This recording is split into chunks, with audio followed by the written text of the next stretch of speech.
140 कोटीच्या म्हणजे समस्त भारतभरातील सर्वांची आमची त्यागमूर्ती माता रमाई यांची 127वी जयंती या नांदेड नगरीमध्ये अत्यंत मोठ्या उत्साहात प्रबोधनपर संघटनेच्या माध्यमातून कार्यक्रम संपन्न झालेला आहे। जयंती दिनानिमित्त माता रमाईला सर्वप्रथम कोटी कोटी प्रणाम। आणि आज रमाईला स्मरण करताना माझ्यासमोर आपण बघितलेल्या आहेत या सगळ्या रमाईच्या लेखी किती उत्साही आहेत। आपण त्यांच्या चेहऱ्याकडे बघा की आज रमाई म्हणजे साक्षात आमच्या समोर आमच्यामध्ये म्हणजे जिवंत असे वातावरण निर्माण झाल्यासारखं आज या जयंतीतून आपल्याला आमच्या आयांच्या आमच्या भगिनींच्या चेहऱ्यावर आपल्याला दिसत असेल।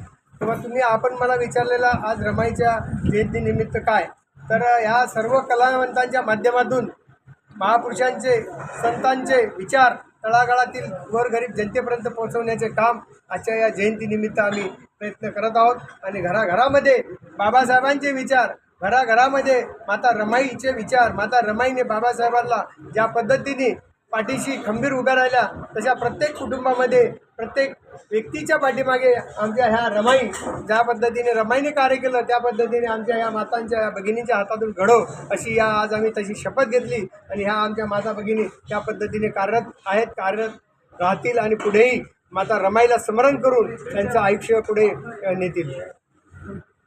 आम्ही बाबासाहेबांचे जे उपकार आहेत या देशावर नव्हे तर जगावरच म्हणेल मी, जगावर जे बाबासाहेबांचे उपकार आहेत ते उपकार तर कदापि आमच्या कोणाकडनं कदापि फेडणं शक्य नाही, पण बाबासाहेबांचे कार्य करणं तर शक्य आहे का नाही। म्हणून प्रत्येकाने बाबासाहेबांच्या विचारातून प्रत्येकाने कार्य केलं पाहिजे आणि गोरगरीब जनतेला न्याय कसा देता येईल त्यासाठी एकत्रित लढा कसा उभा करता येईल आणि या कलावंताला मानधन शासन दरबारी कसं मिळवून देता येईल हे आम्ही आजच्या या कार्यक्रमातून आवर्जूनरीत्या आम्ही आपल्याला सांगू इच्छितो। कारण कलावंताला मानधन मिळालं पाहिजे शासन दरबारी आणि गाव पातळीवर जो कलावंत आहे त्याच्यापर्यंत शासनाच्या योजना आहेत त्यांच्यापर्यंत पोहोचवण्याचं काम आम्ही करेल।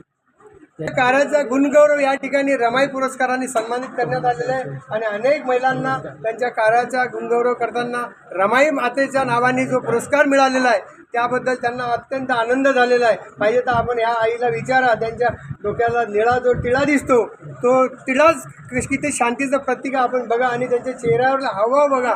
जो रमाईच्या नावाने जो पुरस्कार मिळाला हा त्यांचा मान सन्मान आम्ही या ठिकाणी आमच्या पद्धतीने जो करायचा होता तो केला संस्थेच्या वतीने। तेव्हा त्यांना पूर्ण माता रमाईच्या देखील आम्ही शुभेच्छा देऊ इच्छितो की त्यांच्या हातून चांगल्यात चांगलं कार्य घडो। एक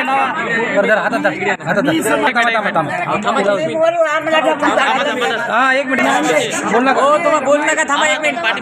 समाजभूषण गयाताई कोकरे नांदेड आणि मी आज या रमाई माता आमची भारताची जे काही आहेत स्त्री पुरुष सगळ्यांची माता असणारी त्यांच्या जयंतीनिमित्त आज इथं आमचे साहेब आले आणि आम्हाला असं उत्कृष्ट त्यांचं रमाई रत्न या नावानं पुरस्कृत केलं म्हणजे आम्हाच्या पाठीवर थाप दिली आणि आमच्या सगळ्या मागण्या आहेत ते सुद्धा आमच्या जिव्हाळ्याच्या मागण्या वानखेडे सरांनी मान्य केल्या।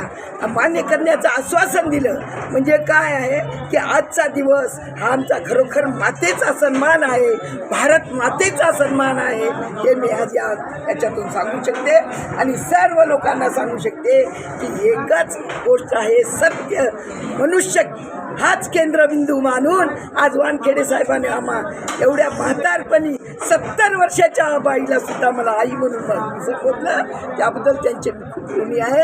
आमच्या सर्व महिला ऋणी आहेत। ओके, सगळ्यांना जय भीम, क्रांतिकारी जय भीम।